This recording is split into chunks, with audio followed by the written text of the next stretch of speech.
नमस्कार, मैं हरेंद्र और आज आप इस क्राइम स्टोरीज़ में कहानी सुन रहे हैं हरियाणा की। हरियाणा में एक रोहतक ज़िला है, उसी रोहतक ज़िला में एक शिवाजी कॉलोनी थाना लगता है। यह कहानी उसी शिवाजी कॉलोनी थाना में पड़ने वाला जो क्षेत्र है विजयनगर, उसी नगर में एक परिवार रहता है, हंसता खेलता परिवार। 5 सदस्य उस परिवार में रहते हैं, सब चीज़ ठीक चलता है। परिवार के मुखिया बबलू मलिक जो कि पेशे से प्रॉपर्टी डीलिंग का काम करते हैं, एक बेटा अभिषेक लगभग 20-22 साल का, एक बेटी और पत्नी जिसका नाम जो है बबली, बेटी का नाम नेहा, और अपने सास रोशनी देवी के साथ इलाके में रहते हैं। और सब चीज़ ठीक चल रहा था, कहीं से भी कोई किसी तरह का दिक्कत नहीं, क्योंकि खुद प्रॉपर्टी डीलिंग का काम करते थे तो पैसे कौड़ी का कोई दिक्कत नहीं था। जो लड़का अभिषेक था वह भी अपनी पढ़ाई आगे कर रहा था और नौकरी भी खोज रहा था। बेटी जो है वो भी पढ़ने में अच्छी थी, सब चीज़ ठीक चलता है। लेकिन बात जो है दरअसल 27 अगस्त 2021 की है। 27 अगस्त 2021 को जो उनका लड़का अभिषेक रहता है, वह दोपहर 2 बजे के करीब अपने घर पहुंचता है। अपने दोस्तों के साथ किसी पार्टी में गया था, वहां से पार्टी मनाने के बाद जो वह 2 बजे के करीब अपने घर पहुंचता है और जब घर में घुसने के समय वह आवाज़ लगाता है, देखता है कि गेट पर ताला है। आमतौर पर ताला उसी समय किसी के घर में लगा रहता है जब उस घर के सदस्य लोग जो हैं घर में नहीं होते हैं, बाहर गए रहते हैं। तो अभिषेक काफ़ी आवाज़ देता है, लेकिन घर से कोई आवाज़ नहीं आती है और कोई उसको जानकारी भी नहीं रहती है कि सभी सदस्य लोग जो है कहीं गए हैं। बाकायदा वह सभी के नंबरों पर, माँ से लेकर के बहन के नंबर, पिता के नंबर पर कॉल करता है, लेकिन सब नंबर स्विच ऑफ आता है। थोड़ा सा वह घबराता है। घर के बगल में ही सटा हुआ उनके एक दूर के चाचा रहते थे। चाचा को अभी बात बताता है कि कोई आवाज़ घर में दे रहे, लेकिन ये लोग हैं नहीं, और फ़ोन भी कर रहे हैं तो फ़ोन नहीं उठा रहा है कोई भी घर का सदस्य। फिर जो है थक हार कर चाचा भी बोले कि ये लोग कहाँ गए हैं, जानकारी नहीं, कुछ ऐसा बात बताएं नहीं। उसके बाद जो अभिषेक अपने चाचा के घर से, क्योंकि लोग जस्ट बगल में घर था, दीवार सटा हुआ था, उस घर में घुस करके आंगन में जो दीवार रहता उसको लांग करके, फांग करके वो अपने घर में घुसता है, पीछे का दरवाज़ा तोड़ता है। और तोड़ने के बाद जब घर में एंट्री करता है और जैसे ही माँ के कमरे में जाता है तो देखता है कि माँ का कत्ल हो गया। उसके बाद फिर वह दूसरे कमरे में जाता है, वहाँ पर देखता है कि दादी का कत्ल है। तीसरे कमरे में बहन का कत्ल लाश पड़ा हुआ है। चौथे कमरे में पिता का शव पड़ा हुआ है और पूरा घर जो है खून से लहूलुहान है।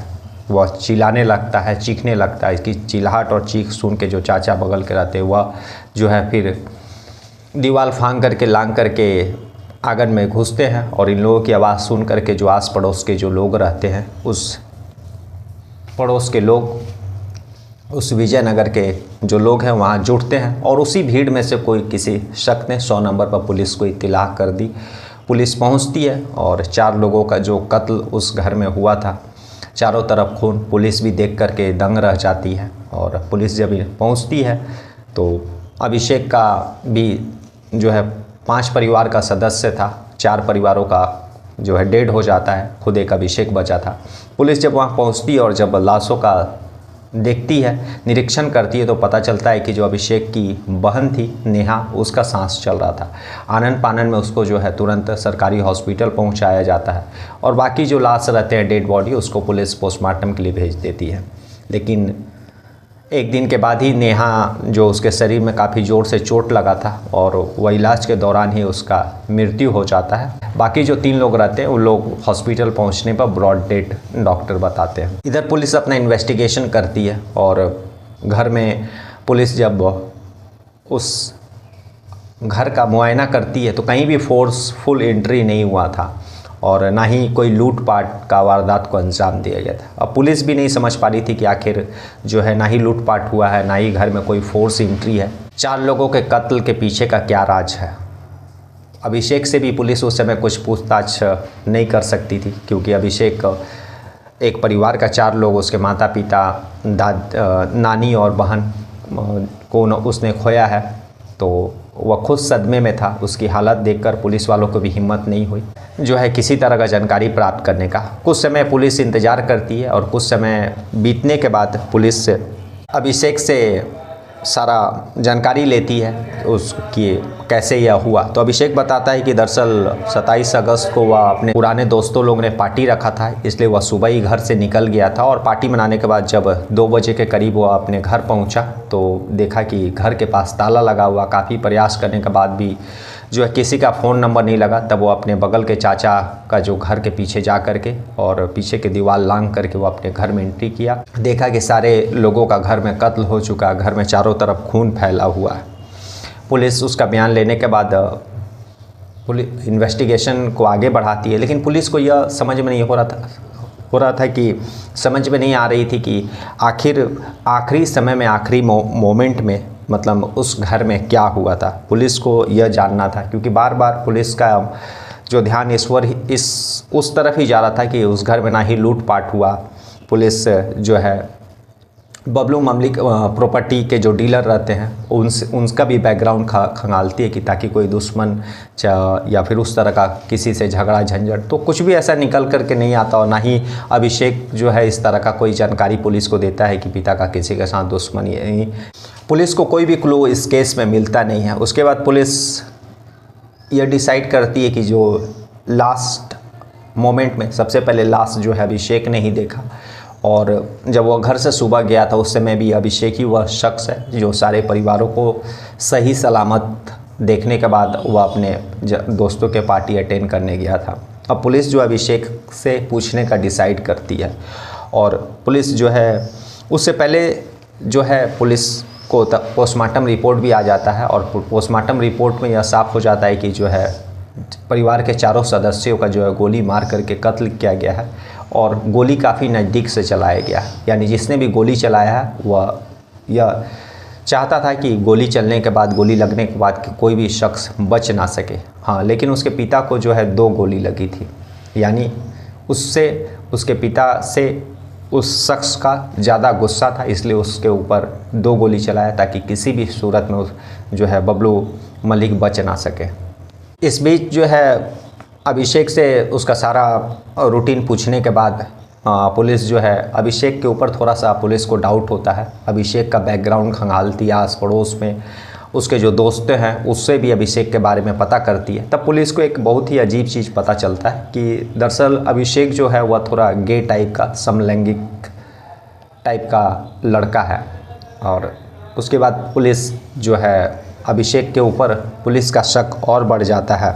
पुलिस जो है उसके पुराने दोस्तों से भी पूछताछ करती है। पुराने दोस्तों में कार्तिक नाम का अभिषेक का दोस्त रहता है, वह भी गे रहता है। और उस सुबह जिस पार्टी में अभिषेक गया था उस पार्टी में वो कार्तिक जो उत्तराखंड में रहता था वह भी उस पार्टी में आया था। अब पुलिस को जो है शक धीरे धीरे अभिषेक के ऊपर बढ़ने लगता है, क्योंकि वही परिवार का वही एक शख्स था जो बचा हुआ था।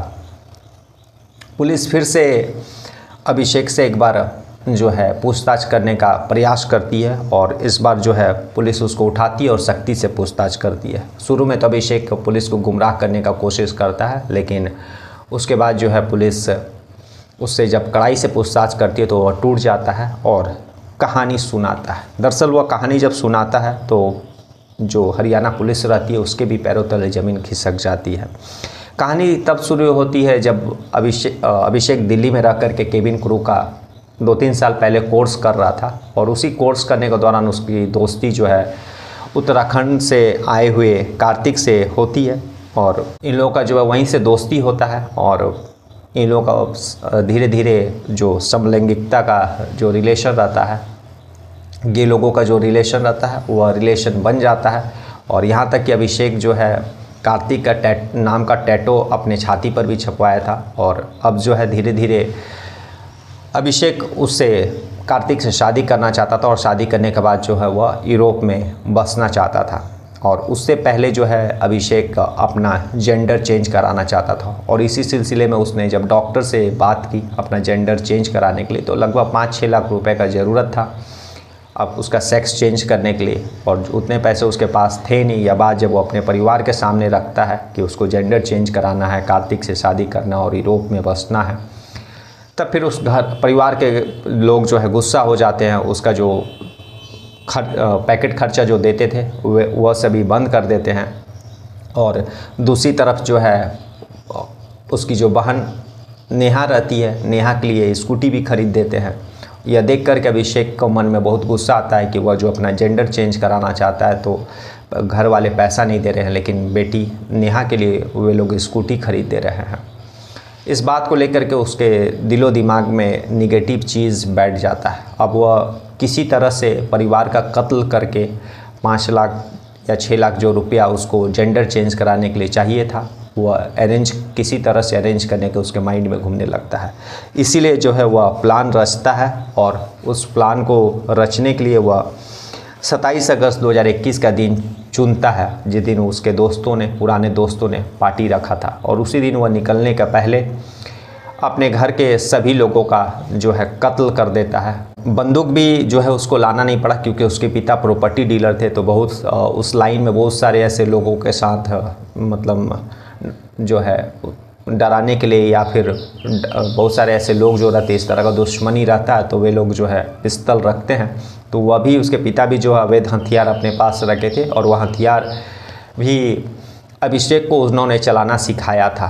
अभिषेक 1-2 दिन पहले वह हथियार अपने पिता के पास से चोरी कर लेता है, गायब करके अपने पास रख लेता है, क्योंकि उसको उस दिन 27 अगस्त को इस वारदात को अंजाम देना था। और उसी पिस्तौल से, जिस पिस्तौल को चलाना उसके पिता ने सिखाया था, उसने बारी बारी करके अपने घर के अपने पिता बबलू मलिक, अपनी माँ जो है बबली रहती है, बहन नेहा जो रहती है, और उसकी नानी जो रोशनी देवी रहती है, उसको गोली मार करके वह कत्ल कर देता है। और उसके बाद फिर जो है वह पार्टी में चल जाता है। हाँ, एक चीज़ इसमें खास था कि जब पुलिस ने अभिषेक के बारे में इन्वेस्टिगेशन किया था और उस दिन का जो बातें बताई थी कि वह पार्टी में गया था अपने दोस्तों का, तो ये सारी चीज़ें उस दिन का एक्टिविटी का पुलिस ने बाद में चेक भी किया था। तो पुलिस को यह सारा चीज़ सही मिला था कि हाँ, उस दिन अभिषेक जो है पार्टी अटेंड करने गया था अपने दोस्तों के साथ। लेकिन एक चीज़ बहुत ही पुलिस को खास इन्फॉर्मेशन मिली थी कि वह पार्टी में आया तो था ज़रूर, लेकिन उसने उस दिन खाना नहीं खाया था। तो पुलिस को यह बात अटपटा लगा था। दरअसल वह सुबह में अपने घर में 4 लोगों का मर्डर करने के बाद उस पार्टी में गया था। तो जाहिर सी बात है कि जो शख्स 4 लोगों का अपने परिवार के सदस्यों का मर्डर करके किसी पार्टी में जाएगा, तो उसके मुंह में खाना तो क्या, खाने का एक निवाला भी अंदर जाना मुश्किल है। इसीलिए अभिषेक ने उस दिन उस पार्टी में खाना नहीं खाया था, क्योंकि वह डरा सहमा था, अपने घर के 4 लोगों का कत्ल करके आया था। यह सारा चीज़ जब पुलिस को बताता है कि जेंडर चेंज करने के लिए उसने यह साजिश रची, वह कार्तिक से शादी करना चाहता था और उसी के साथ अपना जीवन बसाना चाहता था। लेकिन घर वाले इस रिलेशन को लेकर के, इस चीज़ को लेकर के काफ़ी गुस्से थे। वे लोग मुझे पैसा नहीं दे रहे थे, इसीलिए उसने यह कत्ल का साजिश रचा।